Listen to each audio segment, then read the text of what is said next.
Thank you, Presiding Officer. Why is this government not telling the truth? That is the big question that remains unanswered in the SNP's Secret Scotland. For weeks, Douglas Ross has forensically questioned the First Minister over what information key players in the COVID-19 pandemic handed over to the UK inquiry. But the answers given by Humza Yousaf and Shona Robison just don't add up. On the 31st of October, it was announced that the Scottish Government was initially approached for WhatsApp messages by the UK inquiry in September. On the 2nd of November, the Deputy First Minister then said that they were approached in February. You would have forgiven them if it was a few days out, but 8 months is not a simple mistake. Were they mendacious with the truth? Or why did they fail to correct the record if it was an honest mistake? Those questions are why the Scottish Conservatives have brought this motion to the Chamber today.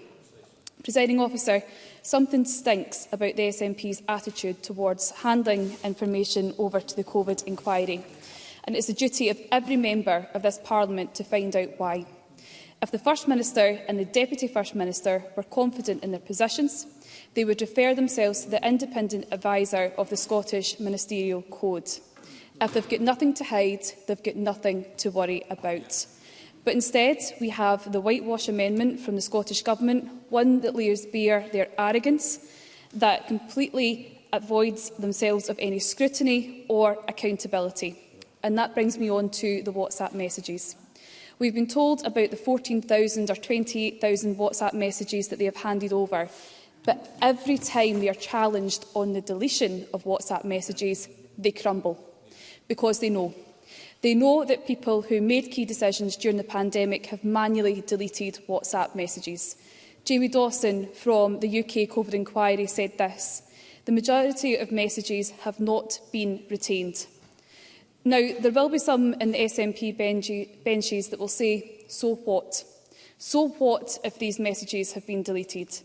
We have been told that the Scottish Government did not make key decisions on this platform. Well, I challenge every minister or former minister today to prove that no key decisions were taken, to prove that information deleted wasn't relevant to the COVID inquiry. But you can't prove a negative, can you? That's why people are up in arms about this, because the key players, Jason Leach and Nicola Sturgeon, were told not to delete messages during the pandemic as it could be relevant afterwards. But now even the UK inquiry believe that vital information could be lost. And I find that shameful, Presiding Officer. And I'm sure that the bereaved families who are wanting answers will also find this behaviour shameful. Presiding Officer, I referenced SNP's Secret Scotland earlier because transparency has never been their strong point. We've seen it time and time again. Ferguson Marine, the botched Police Scotland IT systems, the false claims around offshore wind, and who can forget the party's finances probe, which, by the way, is still ongoing. The Government Party is shrouded in secrecy, and Scotland is worse off for it. Members of this chamber from all parties have a choice today. They have the choice to stand up to this government and show that transparency matters, that truth in this Parliament is more important than partisan political interests. And I'm sure that there are many colleagues... Yes, certainly. Martin Whitfield. To Meghan Gallacher to give way. And would you not agree with me that, of course, it is inherent upon the members of this place to be transparent, but it's also a requirement under the Nolan principles that you need to be open, you need to be transparent. It is a demand made on us for taking these roles. Meghan Gallacher, and give you the time back. Absolutely, and this is why this debate is so important today, because I'm sure that there are many colleagues from all parties who stood for election for the same reasons that I did, to represent their communities, but also to make sure that Scotland is a better place.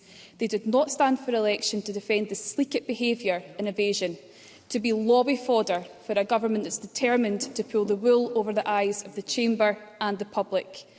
Presiding Officer, it is past time that this Parliament stood up for itself, that its members showed some backbone and forced this government to tell the truth. Thank you.